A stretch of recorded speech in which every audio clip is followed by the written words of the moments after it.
Nem toda criança que come pouco tem seletividade alimentar. E nem toda seletividade alimentar significa qualquer diagnóstico. Mas quando esse problema atinge a rotina da família ou gera alguma rigidez importante, a gente precisa olhar isso com mais cuidado. Se você é mãe, pai ou cuida de alguma criança e quer saber mais sobre psiquiatria infantil, segue aqui o nosso canal. No vídeo de hoje, eu e a doutora Natália Cruvinel, nutricionista infantil, vamos conversar bastante sobre seletividade alimentar, consumo de açúcar na infância e nutrição gestacional e como isso impacta no desenvolvimento dessa criança. Nath, a primeira pergunta que eu quero fazer para você é a respeito de um termo que os pacientes e os pais usam muito no consultório, que é seletividade alimentar. Eu vejo que existe um uso irrestrito desse termo, como se fosse um termo banal, ou como se isso falasse tudo sobre algum tipo de restrição que a criança tem durante a alimentação, e não é, de fato, um quadro clínico que revela o que esse termo quer dizer, né? Então, a primeira coisa que eu queria que você esclarecesse pra gente o que de fato é uma seletividade alimentar e o que não é. Então, no consultório chega para mim muitos pais bem desse cenário que você falou mesmo, falando que a criança é seletiva, mas quando a gente vai investigar a fundo, na verdade não se trata de uma seletividade alimentar. A seletividade alimentar, ela, na maioria das vezes, pode ser confundida com outras condições que a criança enfrenta. Então, a criança seletiva, ela vai ter uma recusa grande de grupos alimentares, então ela aceita até 20 alimentos variados, e além disso, ela vai ter um padrão de cores, um padrão de textura, ou uma rigidez comportamental, ou também a questão sensorial envolvida, né? Então, quando a gente fala em seletividade alimentar, é mais amplo, a gente precisa de outros critérios associados. Agora, aquela criança que começou a recusar alimentos que até então ela aceitava, na maioria das vezes ela não se enquadra em seletividade alimentar. Se trata de uma recusa alimentar que pode ser temporária, né, a depender de como os pais vão conduzir esse processo. Então, assim, meu filho tá com 2 anos, ele aceitava banana, hoje ele não come a banana mais, mas ele come a maçã, come o mamão. Então, esses alimentos, dentro do cenário, eles fazem ali parte da alimentação e a criança não está excluindo o grupo alimentar inteiro. Então, essa é a principal diferença.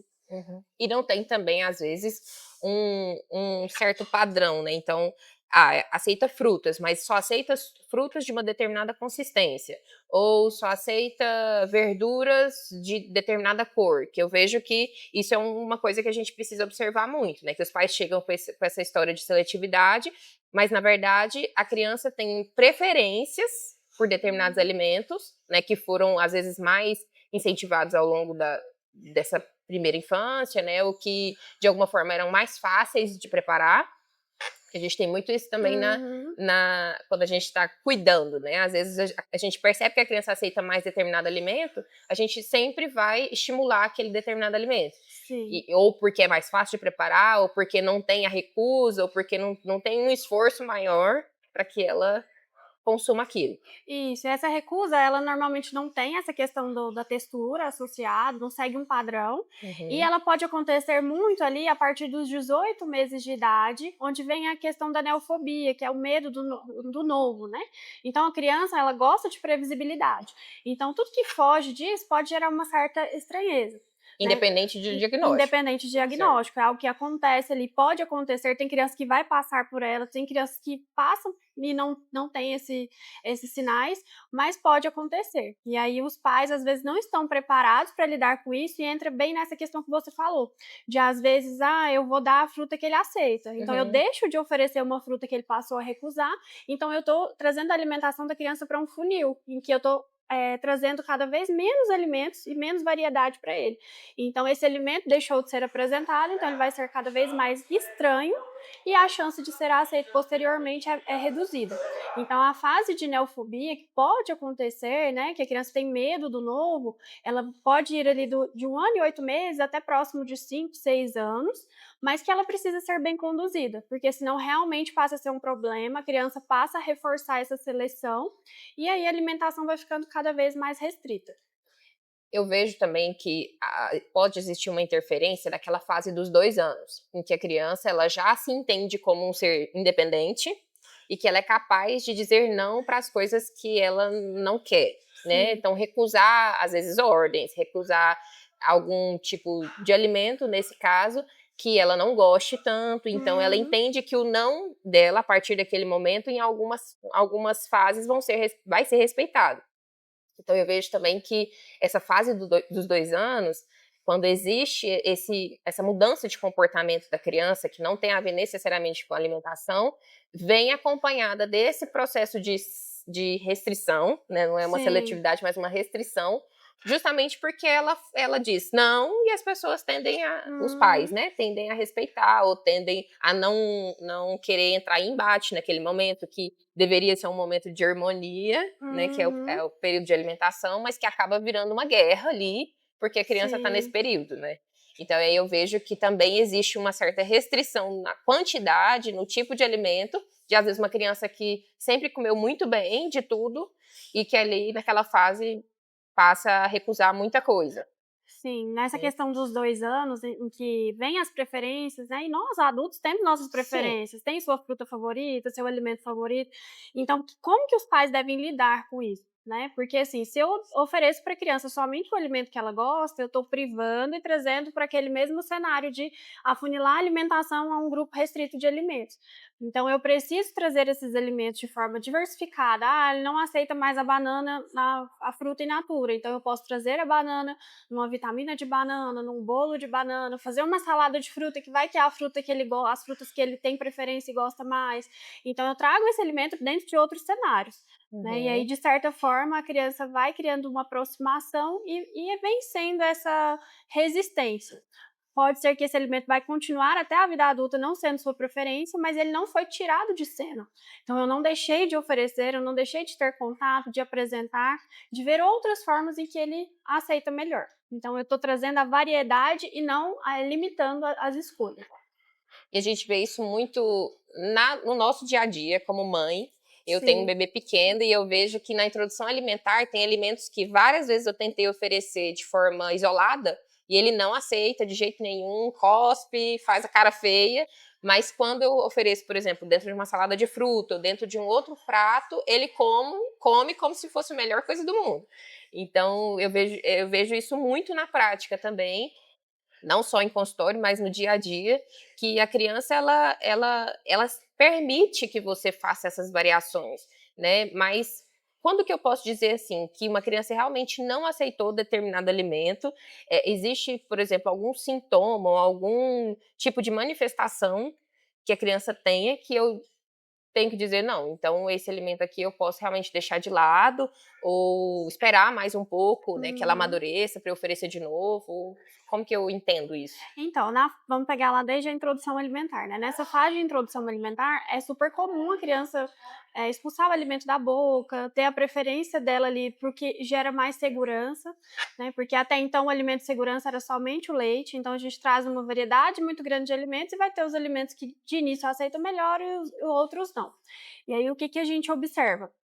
Que a depender de como a gente conduz, né, eu vou continuar fazendo múltiplas exposições para ter contato, acostumar com a textura, 99% dessas crianças vai evoluir para uma boa aceitação desse alimento ou trazendo em forma de preparações, como você mesmo deu o exemplo, esse alimento passa a ser aceito. O que a gente precisa ligar como um alerta e ter cuidado para não, na verdade, o insistir é um grande problema quando ele vem com choro, com trauma, com uma obrigação. Então, isso de forma alguma pode existir na alimentação. Então, eu preciso incentivar o consumo desses alimentos de uma forma respeitosa. Então, eu passei ali a fase de introdução alimentar. A criança já está ali com seus 2 anos, o paladar já foi, a base do paladar já foi formada, e ele vem nesse cenário em que eu já tem 2 anos, já tem as preferências, já quer dizer o não, então eu preciso saber conduzir diante disso, né, entender esse alimento realmente ele representa algo que está ferindo essa criança, que está gerando um trauma, que está gerando um incômodo muito grande do ponto de vista sensorial, né, que aí é um cenário em que a gente vai trabalhar isso aí com uma outra abordagem, ou é um alimento em que realmente nesse momento ele não quer, aí eu vou apresentar, vou incentivar, mas não vou de forma alguma forçá-lo a comer, né? E aí, em um outro momento, em uma outra apresentação, trazer esse alimento para para esse cenário.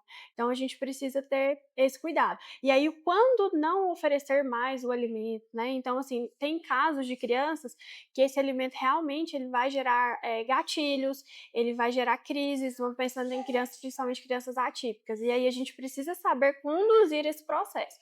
Mas pensando no cenário em que a criança ali, ela vem recusando, né, e como parte normal do desenvolvimento, eu preciso sempre estimular e oferecer, mas nunca forçar, nunca trazer choro, trauma, chantagem, ameaças para o momento da refeição, porque senão isso vira uma associação negativa, e aí a criança passa a não querer só aquele alimento, mas às vezes outros alimentos que estão envolvidos na mesma refeição. Então, o não oferecer mais depende desse cenário. Né? Então, é um cenário, uma criança que esse alimento ele está gerando gatilhos, então eu vou precisar dar um tempo nesse alimento e depois saber tentar trazer ele de uma forma diferente, com uma abordagem específica. Ou é um cenário em que a criança está sempre recusando, o nosso papel como pais é sempre oferecer, de maneiras diferentes, dar o exemplo, mostrar, né, que faz parte da alimentação da família, trazer segurança, né, envolver a criança no preparo. Às vezes ela não vai comer, vai demorar muito tempo para ela aceitar esse alimento. Mas se eu tiro totalmente, né, eu estou distanciando esse alimento cada vez mais dessa rotina, dessa alimentação e do cenário de segurança.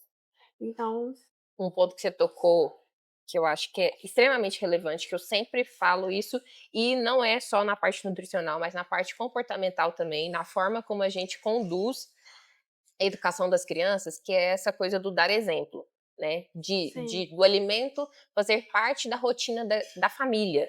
Então, muitas vezes, nessa fase de introdução alimentar ou na infância, a gente tem um pouco mais de cuidado, porque a gente entende que a criança está em formação, está em desenvolvimento, a gente é, tende a oferecer alimentos mais saudáveis. Mas, se isso não faz parte da rotina da família, dificilmente você vai conseguir introduzir aquele hábito para aquela criança.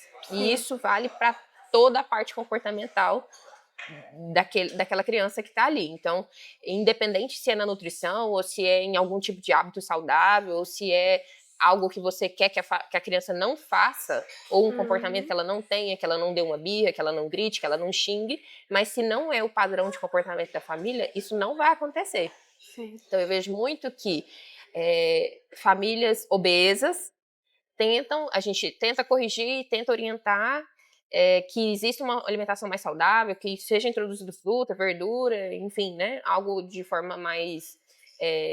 Seja melhor para aquela criança, mas de uma forma artificial. Então, Uhum. a família quer forçar a criança a fazer, mas os pais não fazem.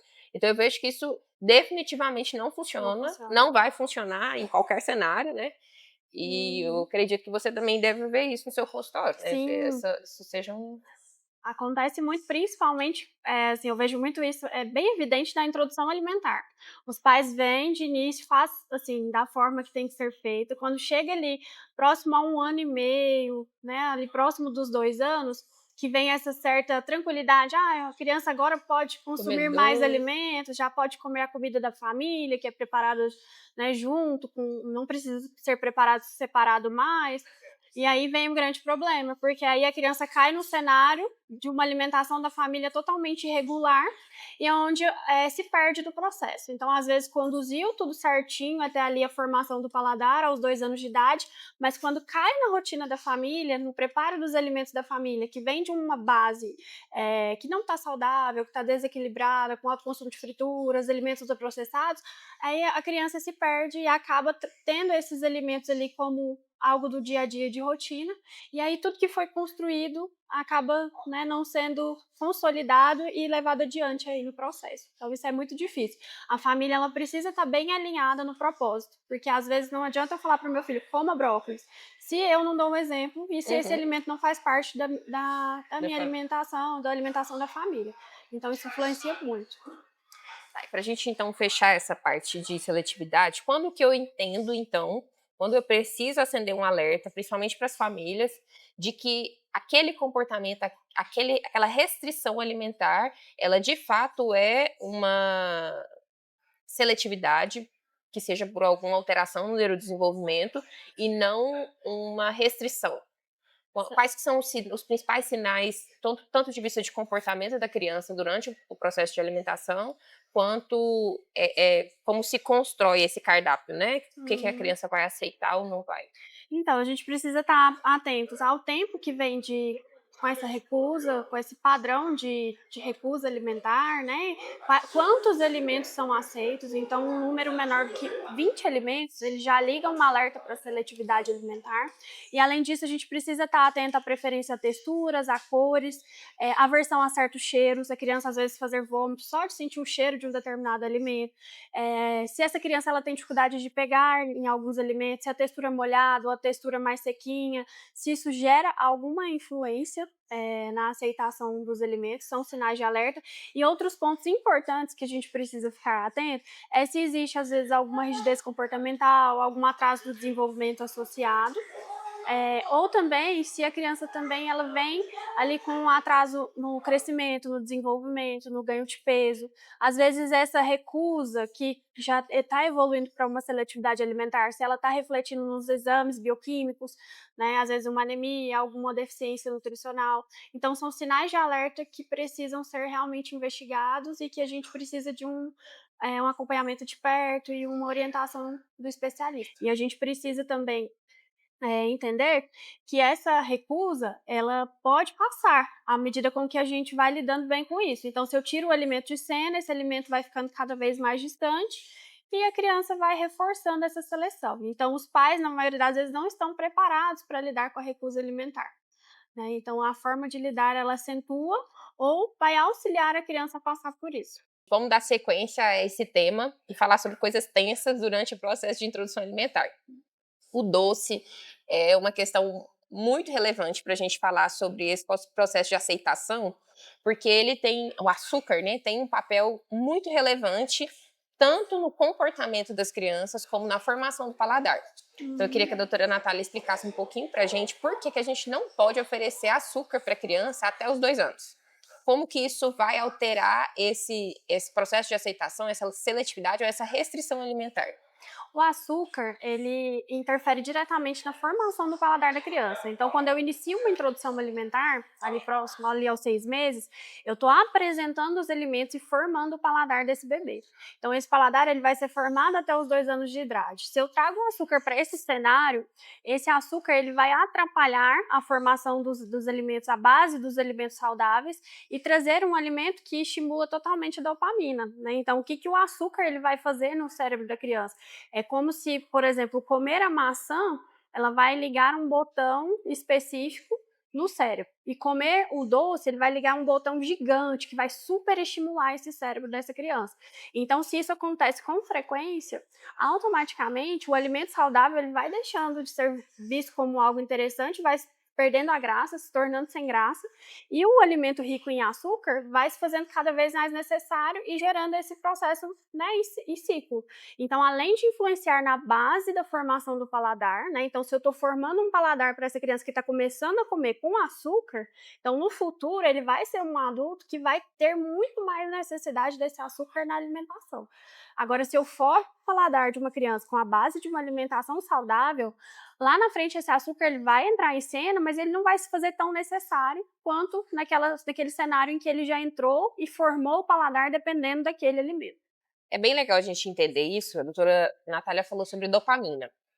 Para a gente fazer uma analogia, o que isso significa no comportamento da criança ao longo do desenvolvimento, né? Então, se a gente for pensar em nós adultos, quando a gente tem um hábito de usar celular demais, assistir vídeos, por exemplo, que estimulam muito, por exemplo, aqueles vídeos rápidos do Instagram, vídeo rápido do YouTube, a gente gera um estímulo cerebral muito intenso que faz com que muitas vezes outras atividades menos estimulantes, como por exemplo uma leitura de um livro, se torne enfadonha, muito tediante. Então é a mesma ideia que a gente está conversando aqui. Se eu tenho um alimento que gera um determinado estímulo e que não vai ser muito intenso por ser uma alimentação mais saudável, mais natural, em comparação com um doce, com um chocolate, com um bolo ali bem bem feitado, essa criança vai entender, o cérebro dessa criança naturalmente vai entender que aquele alimento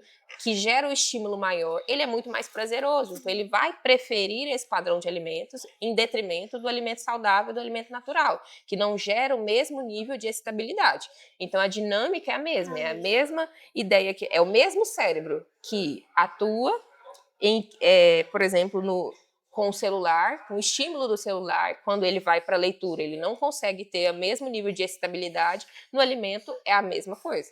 Nath, outra pergunta. O excesso de açúcar, ou um açúcar como uma rotina, né? O consumo de doces, ou que seja alimentos que tem no preparo o açúcar, rotineiramente, eles podem gerar alguma alteração de comportamento para essas crianças? Sim, eu observo bastante, assim, que essas crianças que têm esse consumo frequente de açúcar têm maior irritabilidade, porque vai ter picos de glicemia e depois uma queda, e aí nessa queda isso acaba influenciando. E essa queda, esse pico de glicemia e essa queda vai estimular também a produção de mais insulina, e isso vem trazendo também para esse cenário a questão do sobrepeso, resistência insulínica e alterações metabólicas que também vão impactar não só na questão comportamental, mas na saúde a longo prazo dessa criança.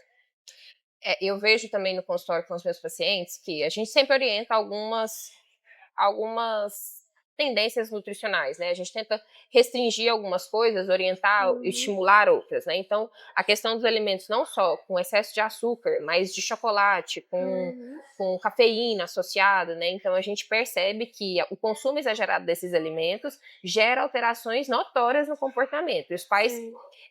tendem a teimar, né? Então, no início, eles conduzem o paciente da forma como a gente orienta, e quando reintroduzem esses alimentos, eles percebem a mudança de comportamento, Sim. né? Então, o excesso de cafeína, o excesso de açúcar gera um ambiente cerebral desregulado, hiperexcitado, hiperreativo, né, que vai alterar a irritabilidade, sintomas depressivos ou sintomas Uhum. de ansiedade nesses pacientes. Então, na nossa prática na psiquiatria infantil, isso é muito claro. E na psiquiatria do adulto também isso é bem notório, mas o nosso foco aqui na psiquiatria infantil, a gente tem que sempre pensar em métodos que regulam esse comportamento para além, às vezes, da medicação ou das terapias Sim. tradicionais, né? Que a gente sempre lembra, faz a psicoterapia, a gente vai regular esse comportamento, mas existem outros problemas, outras coisas relacionadas à rotina que também interferem nessa regularidade dos sintomas, no equilíbrio dos sintomas ou no controle adequado do quadro clínico do paciente, né? E a alimentação eu vejo que interfere muito nisso. Além do açúcar, os alimentos multiprocessados. Por que a gente fica tanto nessa de ficar incentivando a alimentação mais natural, com mais vegetais, mais frutas, comida de verdade, né? Uhum. E não ficar lançando mão dos skins da vida, das bolachas recheadas, qualquer influência disso nesse comportamento da criança ou até no padrão de restrição alimentar. Então, o grande problema, os alimentos ultraprocessados e industrializados, eles vão ter uma grande influência na microbiota intestinal. E uma alteração dessa microbiota intestinal, ela vai ter um impacto até em nível comportamental, porque existe uma relação comprovada cientificamente do eixo cérebro-intestino e que o intestino, um ambiente mais inflamado, ele vai atrapalhar essa questão dos neurotransmissores e, de certa forma, refletir também no comportamento. E Uhum. aí essa inflamação intestinal, esse alto consumo de ultraprocessados, que na verdade se torna uma inflamação até sistêmica de Sistema. baixo grau, né, não só a nível de intestino, ela também vai favorecer um cenário mais obesogênico, que a gente fala no organismo, em que essa criança ela fica mais propensa também a desenvolver doenças metabólicas.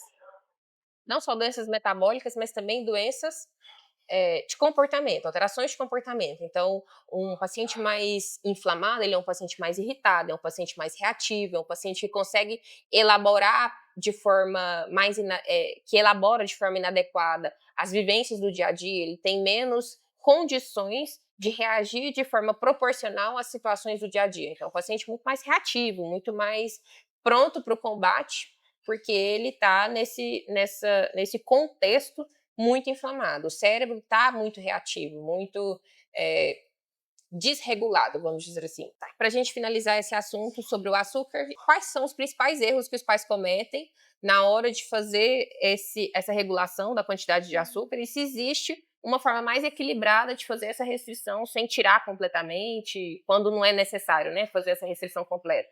Então, o maior erro que eu vejo é a falta de constância na mudança de hábito. Então, às vezes, eles adotam de início uma restrição que não vai ser sustentada a longo prazo. E aí fica naquele tudo ou nada. Ou deixa a criança comer sem controle, de forma rotineira, ou tira totalmente, o que pode gerar até gatilhos de compulsão, né? Da criança, às vezes, quando se deparar com esse alimento, comer compulsivamente.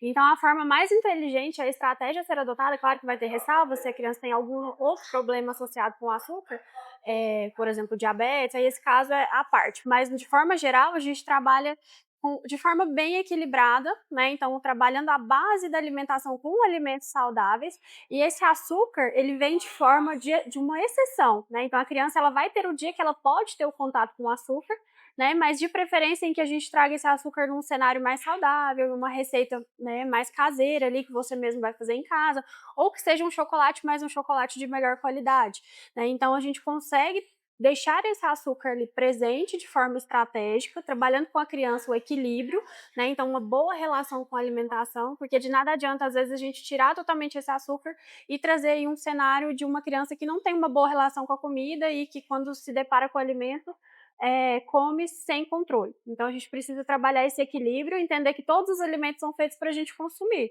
mas que determinados alimentos, se a gente traz para o nosso dia a dia e para a rotina, eles sim se tornam um problema.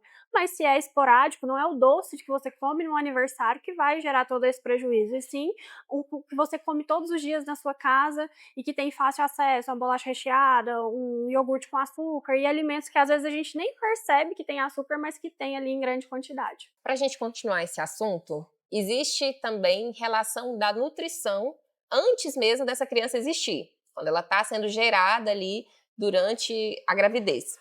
Então, eu queria saber, doutora Natália, se a nutrição da mãe durante a gestação influencia na formação desse bebê e, mais do que isso, se influencia a geração desse bebê, a formação, o neurodesenvolvimento desse bebê durante a gestação e pós-parto, né? Durante o desenvolvimento dessa criança ao longo da vida. Sim, a alimentação materna influencia muito na formação, né, do bebê, tanto na formação neurológica quanto na formação de saúde de forma geral. Hoje se fala muito da questão dos 1000 dias de vida, que vai desde a pré-concepção até ali aos primeiros anos de vida da criança. E aí isso engloba essa fase, a saúde materna antes de engravidar, então como está a saúde não só da mãe, mas do pai, isso vai influenciar, e todo o período de gestação.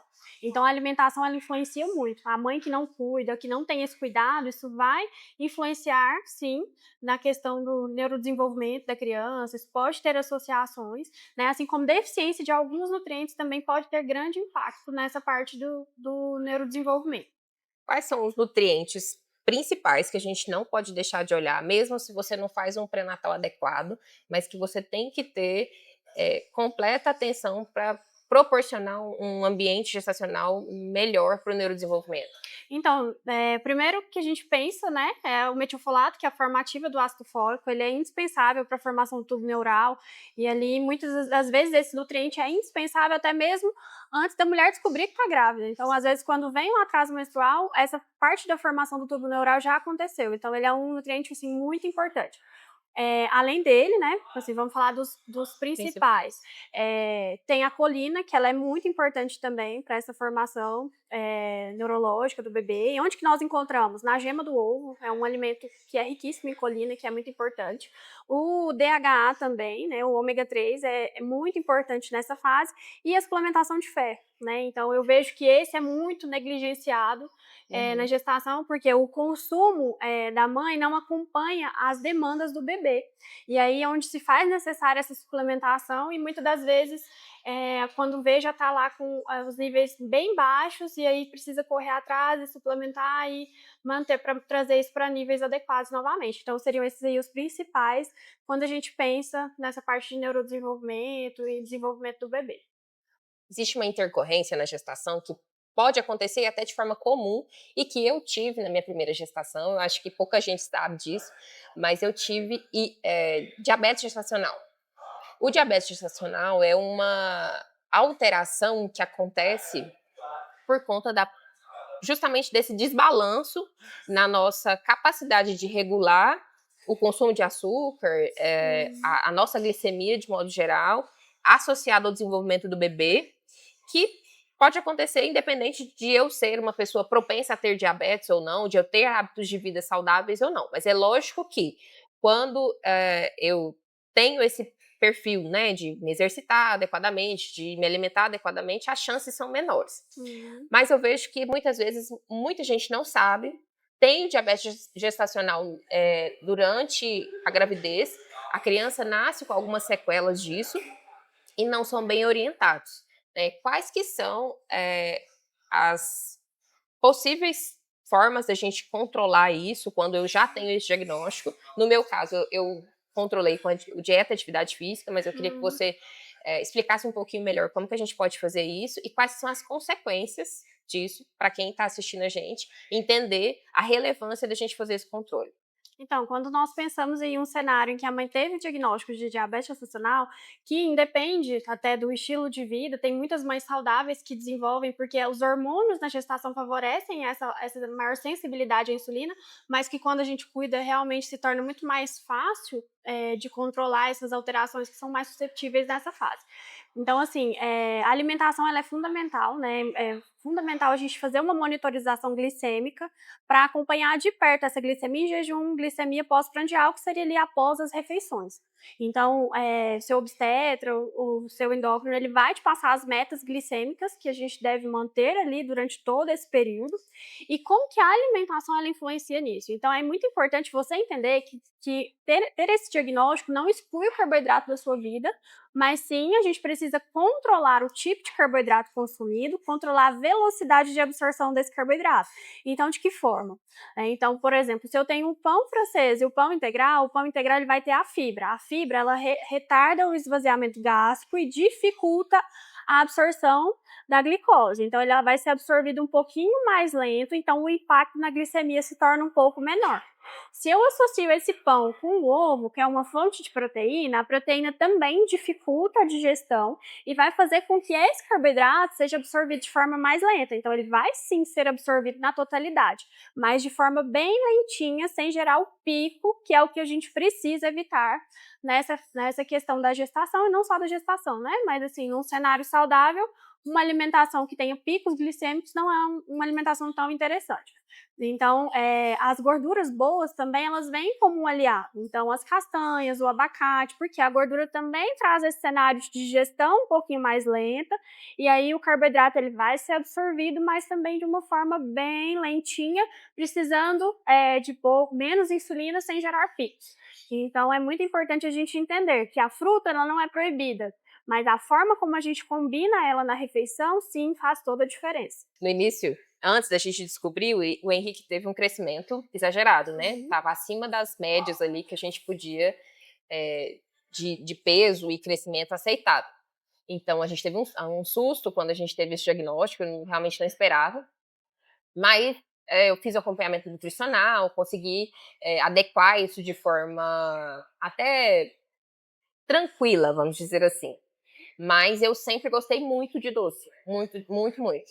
E aí, uma das dicas que a minha nutricionista deu era de que tanto fizesse o consumo do doce zero açúcar, ou que colocasse o doce em pequena quantidade depois de uma grande refeição. Sim. E eu via realmente que no controle glicêmico não existia uma variação tão grande, né? Quando eu consumia, às vezes, um alimento que não fosse um doce especificamente, mas que às vezes me dava um pico muito maior se ele fosse feito de forma isolada. Justamente por conta disso que você acabou de explicar, que é uma refeição mais completa, que tem muita fibra, então eu sempre comi muitos vegetais, muita salada durante a gestação, foi até um dos desejos estranhos que eu tive, foi comer salada, eu queria comer salada de noite, mas que realmente gerava esse controle maior, não tinha esses picos, e aí eu acabava satisfazendo meu desejo de doce sem gerar muito transtorno. Sim. Então foi uma coisa bem... Se esse doce fosse consumido, por exemplo, no meio da tarde, ele ia gerar um pico, né, intenso na glicemia, porque não tem os outros alimentos ali que vão dificultar essa absorção e fazer com que ele seja absorvido de forma mais lenta. Então foi uma ótima estratégia para passar essa vontade do doce. E uma outra questão, né? Além do que aconteceu com o Henrique, por exemplo, de ter esse crescimento intrauterino exagerado, né? Com uma criança giga, que a gente fala, né? Além disso, o que do ponto de vista metabólico a gente pode gerar de consequências para essa criança ao longo do desenvolvimento dela, quando eu não faço esse controle adequado do diabetes? Então, quando a gente pensa nessa questão, no ambiente que o bebê vai estar, ele vai estar num ambiente extremamente rico em glicose, em açúcar. E aí, lembra lá dos 1000 dias de vida? Então, isso já entra como uma alteração, né, uma programação de forma errada ali desse metabolismo da criança. E manter essa glicemia descompensada pode trazer riscos a essa criança ser uma criança com obesidade no futuro, além desse crescimento exagerado, né? Isso também está muito associado com a necessidade da criança precisar de oxigênio no nascimento, mesmo estando no peso adequado. Hipoglicemias também neonatais, ali depois que o bebê nasce, fazer quadros de hipoglicemia. Tem estudos também que associam maior risco de crianças que a mãe teve diabetes gestacional, tem maior risco de desenvolver icterícia neonatal. E aí esses riscos não ficam inerentes ali só no pós-parto, e sim nesses marcos que são ali nos genes, né, digamos assim, que vai influenciar ali na chance de ter alterações na glicemia, diabetes, obesidade no futuro. Então, é a criança mais vulnerável a todas essas complicações que comparada a uma criança em que, às vezes, a mãe teve o diagnóstico, mas conduziu de forma certinha ali em todo o processo. Então, assim, realmente, o risco, ele é muito impactante tanto para a mãe quanto para o bebê. Então, é algo que não pode ser negligenciado. Se você teve diagnóstico, não se culpe por isso, porque pode acontecer com qualquer mulher na gestação, mas a forma como você conduz o processo, sim, vai fazer toda a diferença. E trazendo um pouco mais dessa questão nutricional, não só em relação à influência que a gente tem disso sobre a criança, mas para a mãe também, né? Para nós mães, o que uma carência nutricional pode gerar de consequências, não só a nível psiquiátrico de uma depressão gestacional, mas às vezes até no bem-estar da mãe durante essa gestação, que é algo muito demandante, né, para o nosso organismo como um todo, disposição, a capacidade de concentração, memória, em que essas deficiências nutricionais, quando a gente não cuida bem, podem influenciar nesse processo também. Então, quando a gente pensa em deficiências nutricionais, principalmente relacionadas à vitamina D, deficiências de ferro, tudo isso pode influenciar muito nessa questão às vezes, da depressão, do humor, ou às vezes em conduzir ali até o ganho de peso do bebê, né? Então, quando a gente pensa, por exemplo, na deficiência de ferro, no último segundo, terceiro trimestre, a demanda de ferro aumenta muito. E aí, se esse estoque materno ele não vem de uma forma adequada e a suplementação não está adequada, esse estoque ele cai, onde pode influenciar no ganho de peso, uma restrição de crescimento, pensando aí na deficiência de ferro. E a vitamina D também é muito importante, né, para questões metabólicas, porque ela deixa de ser vista ali somente como uma vitamina e tem uma função quase que hormonal no organismo.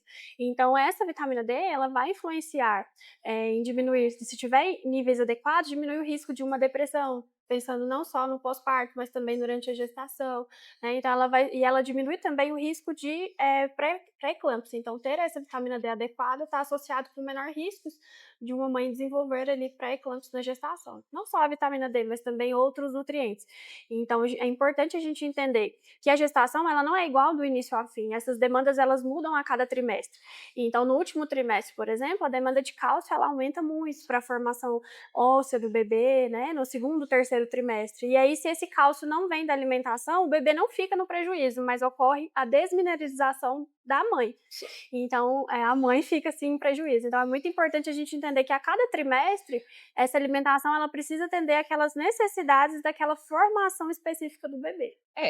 Isso é a primeira aprendizagem que a gente tem durante a gestação, que a prioridade é sempre o bebê. Então, o nosso corpo, ele se desfaz em função do crescimento do bebê. Então, a gente tem que prestar muita atenção nisso, porque senão nós acabamos adoecendo e ficando assim, menos dispostas a fazer todos esses ajustes necessários para que a gente proporcione uma gestação adequada para o bebê, né? Então, eu entendo que a saúde da mãe, a saúde psiquiátrica, a saúde mental da mãe, ela é muito relevante, porque uma mãe bem disposta, uma mãe bem nutrida, ela consegue se adequar melhor a essas demandas que a gestação traz, né? Que não Sim, são com poucas. certeza. Não só durante a gestação, quanto no pós-parto, né? Que é outra fase bem crítica para a Sim. mãe.